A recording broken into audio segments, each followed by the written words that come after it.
Welcome to the next episode of the Eussen Living Designer Speaker Series. Today we're speaking with Kate Nixon, Basati Australia and Interiors Editor of House & Garden magazine, and David Heimann, co-founder of Orson & Blake. The Basati is an 8th generation Italian fabric house based in Tuscany. They weave beautiful linens on old shuttle looms, and all of their dyes are natural pigments. It's a really natural organic product, and with that we have a retail presence here in Australia and a bespoke interior design studio. How did you get started in the industry?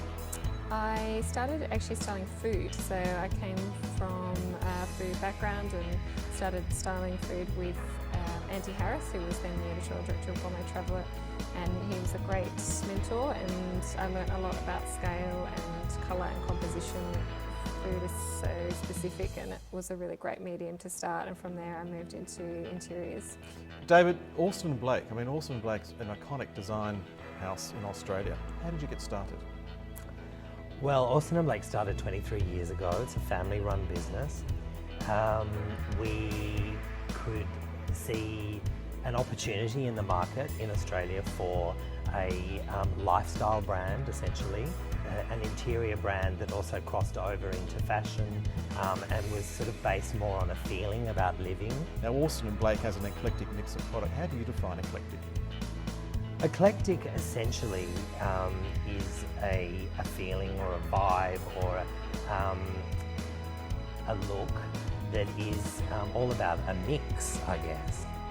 When we talk about eclectic interiors, they don't just appear. Is there any scale involved when you're putting something like that together? Design principles really come into play in terms of scale and symmetry and proximity and all the fundamentals, and colour I think also helps to pull these sort of disparate objects together. It's become a very Australian style too, eclecticism. It seems that we've embraced it, we're very multicultural, and we've kind of tagged it and made it our own because of that, which we should be proud of. When can it go wrong? Well, I guess it can go wrong when it's confused, when we just throw lots of stuff together that we have collected, things that have meaning for us, and I think it's important that it is linked. What about when you're starting off and you're wanting to create an eclectic interior? What we've defined earlier is that it's not just having a messy room, it's about a look and you're creating it.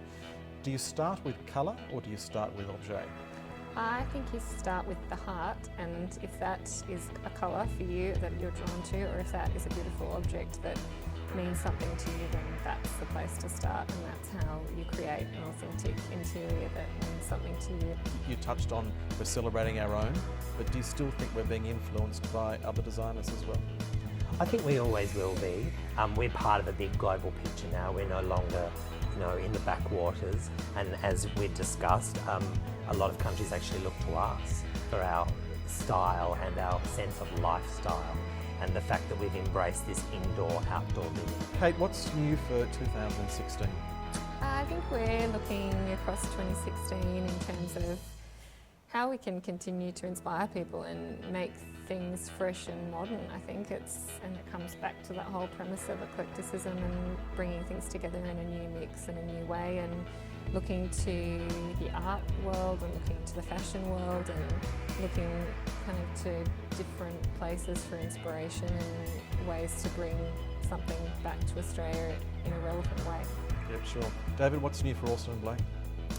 I think we're looking at furniture pieces that are multifunctional, that can be moved around the house, pieces that can be used in smaller spaces as well, because while some of us are living in bigger homes, others are enjoying living in smaller apartments.